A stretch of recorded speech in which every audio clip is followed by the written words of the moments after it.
Hey, this is Peggy with Easy Peasy Machine Embroidery, and today I am going to be in my MySewNet Gold or Platinum, and I am going to be playing with Quilt Block Wizard.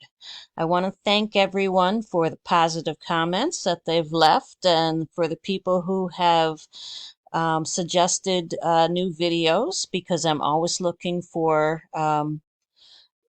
new topics to make a video on. And today I'm going to put my Google address for email down in the lower right-hand corner of this video. If you need a video made, um, and I know how to do it, I can make you a video. This channel started as I was walking around listening to a class for the software in the Platinum, uh, the Premiere Plus software, and there were people who had questions, and I was like, I know how to do that, and I do know how to make the videos, so let's go ahead and I'll make you a video, and you can go home and try it at home, and if you still don't know how to do it, you can come back to the store and we'll show you personally. So that's how this started. So big shout out to Viking Sewing Gallery 146 in New Hartford, New York, and the ladies that stitched together there. And if you like this channel, subscribe and give me a thumbs up or a thumbs down. That lets me know how we're doing. There's the thumbs up, thumbs down. Share it with your friends. Like I say, if you want a video on something specific, leave it in the comments or send me a email at PeggyZurn@gmail.com and I will try to help you out with a video. And I also want to remind you that there are some other really great sites on YouTube that have to do with the Premiere Plus software and the MySewNet software. So go ahead and check those out also. I'll leave that up there for a minute or two. Well, not a minute or two, just a few seconds, so you can kind of look and see what they're called. There's Phil Carlton and Linda Wade with Linda's Stitchins, and there's Power Tools with Thread, and there's Maggie's site. And Maggie actually does a project every couple of months that you can follow. So I am in the MySewNet program, and I'm going to start out with a blank canvas. You could also go straight into the Quilt Block Wizard, but I want to start out with an embroidery, so I'm going to choose my 200 by 200 hoop, and I'm just going to go in and get a super design, and I'm going to go ahead and get a cat, and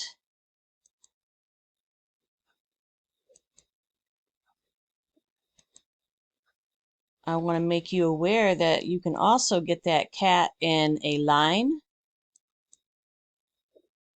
or full color or sepia.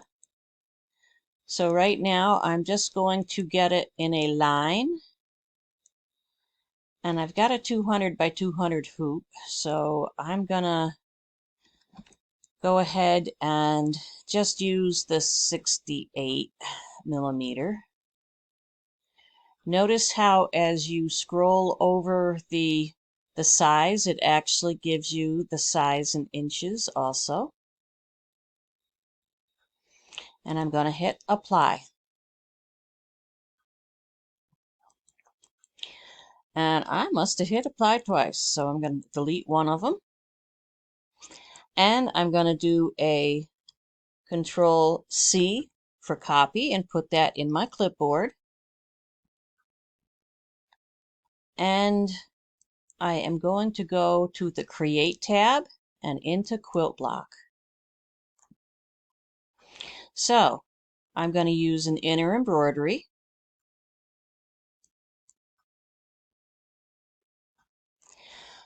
The cut line If I use a 200 by 200 hoop and I include that cut line, it's going to make the design go outside of the hoop. So if you want to include that cut line, you need to go with a smaller dimension here. I'm not going to include that cut line. And you have all of these shapes. And if you want to make like a placemat, centerpiece for a table or something, I love using number 6. If you are wanting to do a quilt that is done in like a diamond type pattern, you can use that type of shape. And you can also do the triangle block for the outside edges to so that the entire quilt forms a square later on. I'm going to use the hexagon, and I'm going to paste that cat in there.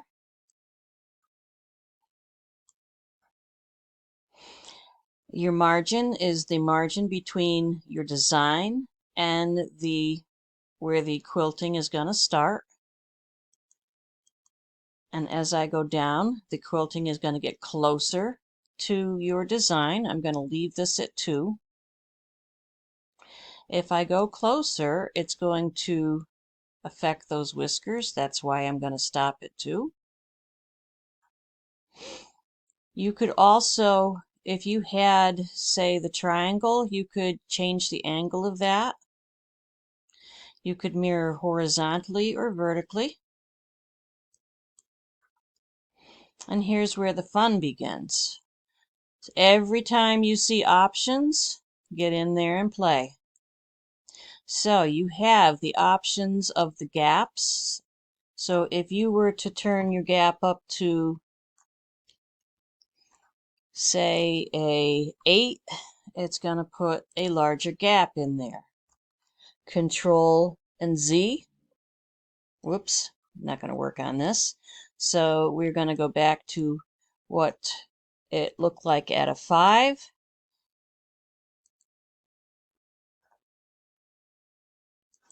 We can go to a straight line. We can even go smaller.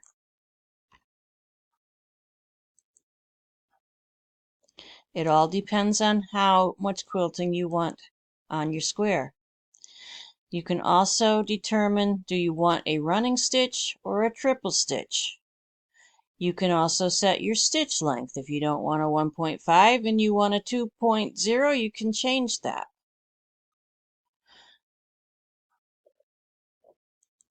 You also have options of channels or parallel. Again, you have options. The gap between the parallel lines, you have parallel lines here. You can do the angles and put them at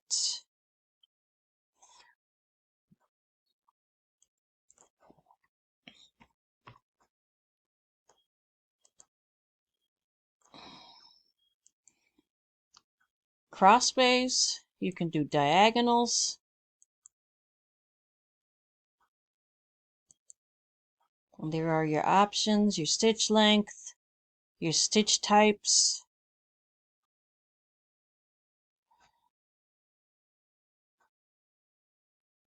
Get in there and play.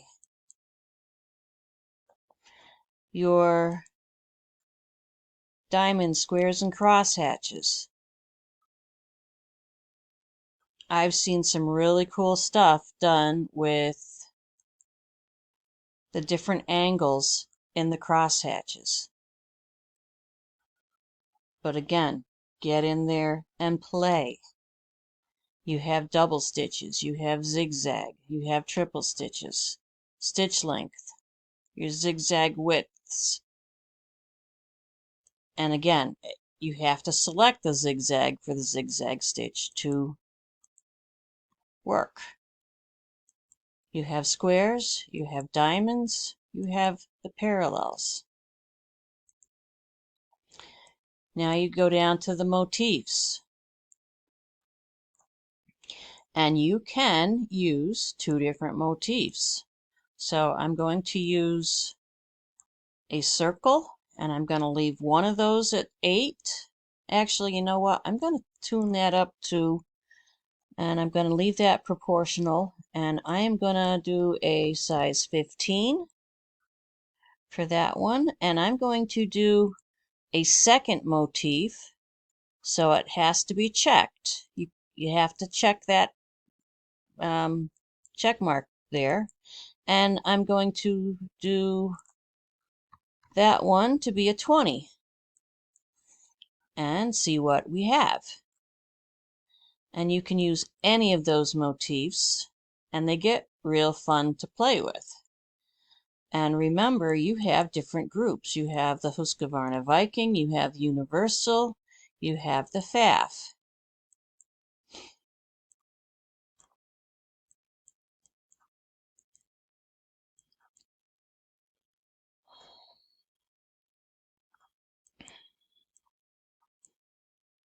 So you could go that, and then you could, I'm just playing. There's all kinds of stuff in here. You can spend hours and hours and hours playing with the different motifs.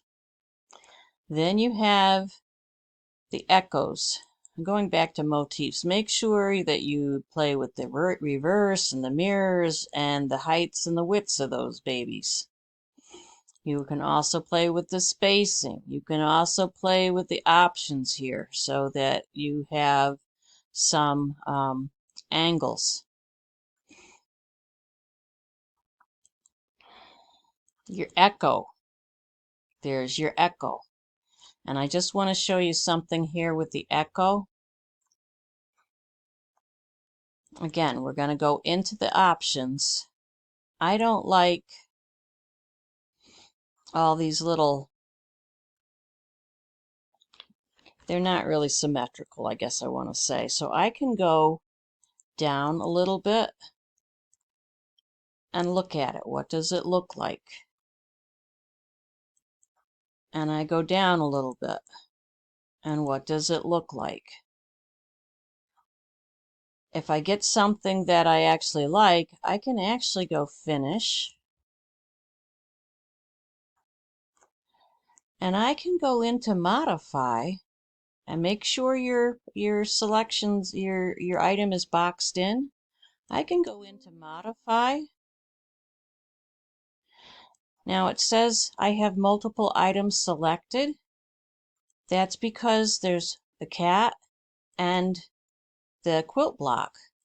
So I'm going to delete the cat. Now I have only one item. I still have the cat on my clipboard, so I can go back in and still use that cat. That's why I did a copy. And now I'm going to go into modify. Oh, I've still got multiple items selected. We know that because it says 1 and 2 there. So we're going to say combine those selected.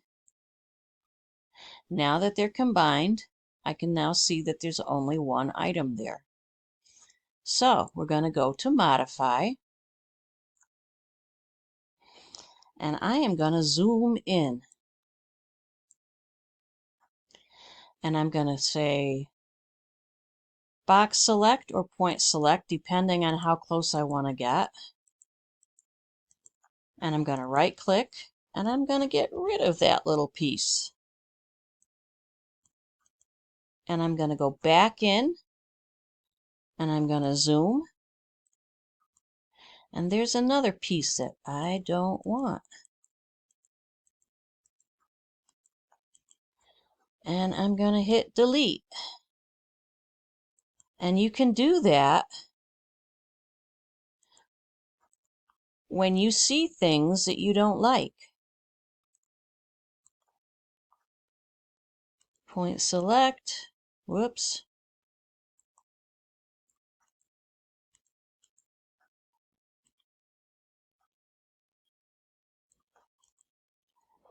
delete, and so on and so forth. So that's how to get rid of those little pieces of a design, a quilting design that you don't like. So I'm going to go back to the Home tab, and I'm going to delete that. And I'm going to go back into Create, into Quilt Block. I'm still on Inner Embroidery. I'm going to do exactly like I did before. I'm going to paste that cat back in there. I'm going to set that margin down. Then I'm going to go into the contour.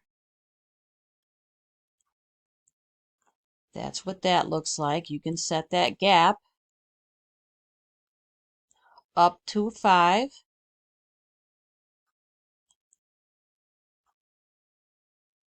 And again, if you wanted to get rid of some of those stitches, you could do that. You could also go back and say, I want a bigger margin,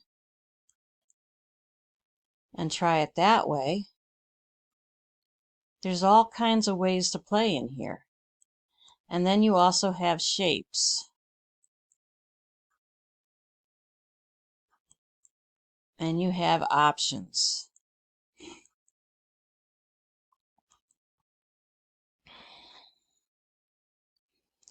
So those things are all get in there and play.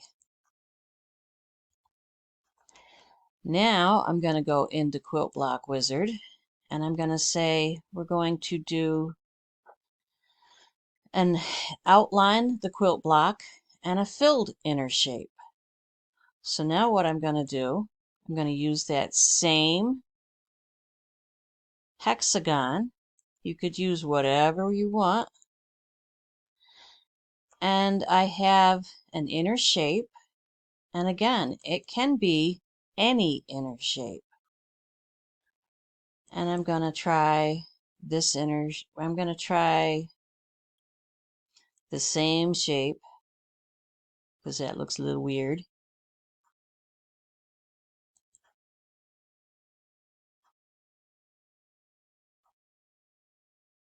And hit next. And again, I can do all of those options. I'm going to set my gap a little closer. I'll do a 3 here. When I say finish, and now if I wanted to, I could go get my super design, and I'm going to do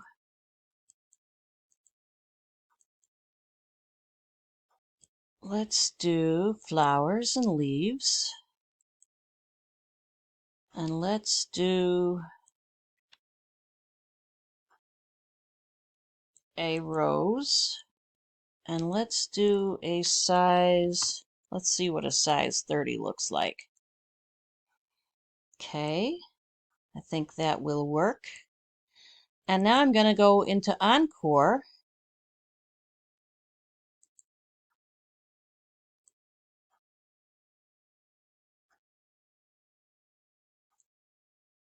And add some roses to that. So there's all kinds of stuff you can do.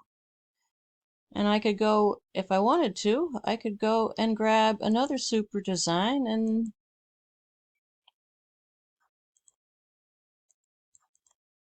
let's see, let's do a 50 for that one. And that is really big. So let's try a 25. And I could go to Encore and do another 6 repeats. And I'm going to say apply, so it gives me the square, and now I can move that square using the little circle rotation tool.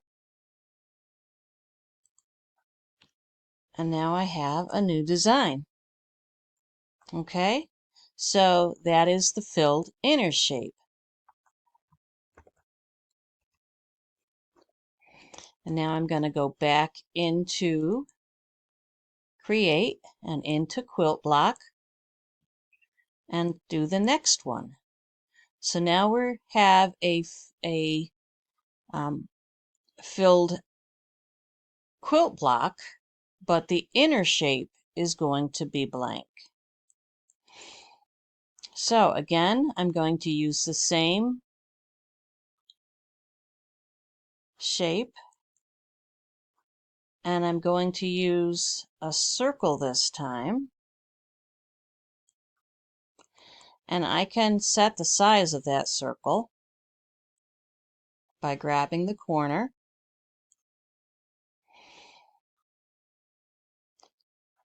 I can use any of these tools, and there we go.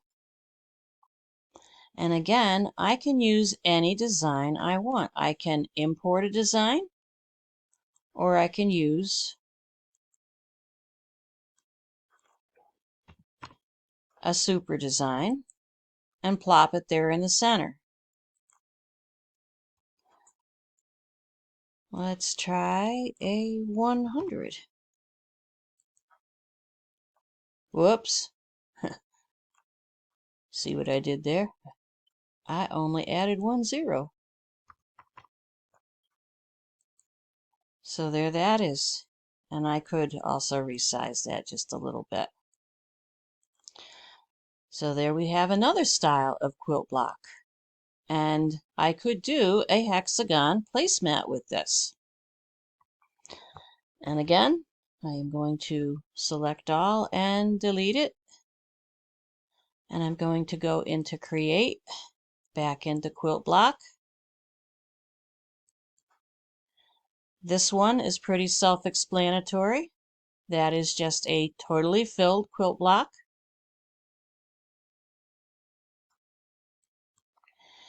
And this is just an outline. No inner shape at all. So it's just going to stitch out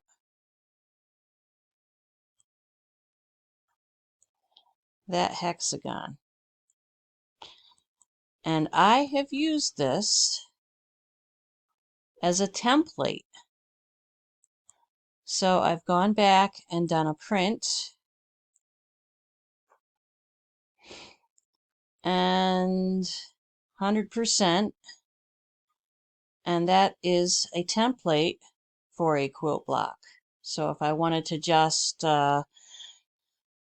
print it out and put it on, do some fussy cutting or something to that effect, there's your full size. And just, glue them together.